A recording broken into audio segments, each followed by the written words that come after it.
కేదార్నాథ్ లో helicopter crash, pilot తో పాటు 7గురు దుర్మరణం. మృతుల్లో దంపతులు, 2 ఏళ్ల కూతురు. ఉత్తరాఖండ్ లోని గౌరీకుండ్ అడవుల్లో ఘటన. బ్యాడ్ వెదర్, జీరో విజిబిలిటీనే ప్రమాదానికి కారణం. 6 వారాల్లో 5 ప్రమాదాలు. 2 రోజులు చాపర్ సేవలు బంద్ అవుతా ఉన్నాయి. మరొక హెలికాప్టర్ క్రాష్ అయిపోయింది కేదార్నాథ్ లో. పైలట్ తో పాటు 7 మంది చనిపోయారు. ఇక్కడ చూడండి, ఇరాన్ ఆయిల్ ఉత్పత్తి కేంద్రంపై ఇజ్రాయెల్ పై మిసైల్ దాడి. ప్రపంచంలో అతిపెద్ద ఆయిల్ అండ్ గ్యాస్ ఫీల్డ్ పాక్షికంగా ధ్వంసం అయిపోయినది. ఇరాన్ కి ఇజ్రాయెల్ కి మధ్య యుద్ధం జరుగుతా ఉన్నది.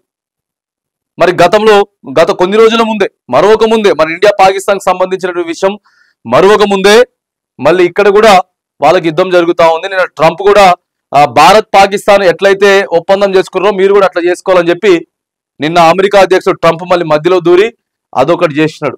ఇక్కడ హెలికాప్టర్ క్రాష్ అయిపోయినది. తర్వాత పూణేలో కూలిన బ్రిడ్జి, 4 మృతి, 35 నుంచి 40 మంది గల్లంతు. కొనసాగుతున్న రెస్క్యూ ఆపరేషన్. ఇంద్రాయణి నదిపై పురాతన ఐరన్ బ్రిడ్జ్ కండమాల వాటర్ ఫాల్ గా ప్రసిద్ధి. ప్రమాదం జరిగినప్పుడు వంతెనపై 130 మంది టూరిస్టులు. 40 ఏండ్ల కింద వంతెన నిర్మాణం. ప్రమాదంపై మహారాష్ట్ర సీఎంతో మాట్లాడినటువంటి ప్రధాని మోదీ. ఇక్కడ బ్రిడ్జి కూలిపోయింది. 35 నుంచి 40 మంది గల్లంతు. చాలా దారుణమైనటువంటి ఘటనలు. అహ్మదాబాద్ ఏరోప్లేన్ క్రాష్ మరవక ముందే ఇంకా అది కళ్ళ ముందు కదులుతూనే ఉంది. 250 మంది చనిపోయినరు.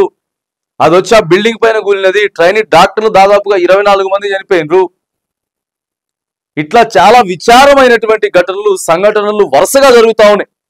నిన్న ఒక్కరోజు చూడండి, ఇక్కడ బ్రిడ్జి కూలిపోయినది, ఇక్కడ కేదార్నాథ్లో హెలికాప్టర్ క్రాష్ అయిపోయినది, ఇక్కడ యుద్ధం జరుగుతా ఉన్నది.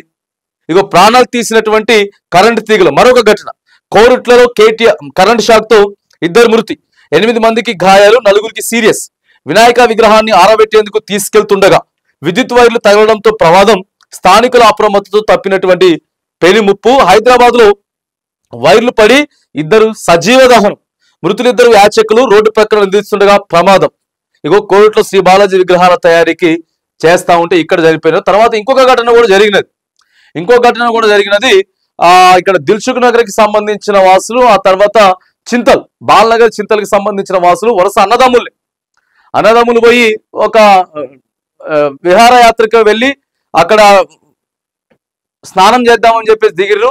ఆడ కూడా గల్లంట్ అయిపోయిండ్రు. ఇంత దారుణమైనటువంటి ఘటనలు జరుగుతూ ఉన్నాయి. చాలా పరిస్థితులు మొన్న కూడా చూసుకున్నాం మనం. ఐపీఎల్ అయిపోయిన తర్వాత బెంగళూరులో ఆర్సీబీ గెలిచిందని చెప్పేసి పెడితే తొక్కిసలాట్లు అక్కడ ఒక 11 మంది చనిపోయారు. తొక్కిసలాట్లు జరుగుతూ ఉన్నాయి. ట్రైన్ కి సంబంధించిన బోగీలు. మరి ఇదంతా నిర్లక్ష్యం వల్ల జరుగుతూ ఉందా, ఏం జరుగుతూ ఉంది అనేది అర్థం కానటువంటి సిచ్యువేషన్స్ ఉన్నాయి. అర్థం కానటువంటి పరిస్థితులు అయితే ఉన్నాయి. చాలా దారుణంగా ఇక్కడ అనేక మంది ప్రాణాలు పోతా ఉన్నాయి. వరుస ఘటనలు మాత్రానికి దేశాన్ని యావత్తు కలిసివేస్తున్నటువంటి సంఘటనలు మాత్రం వరుసగా జరుగుతూ ఉన్నాయి.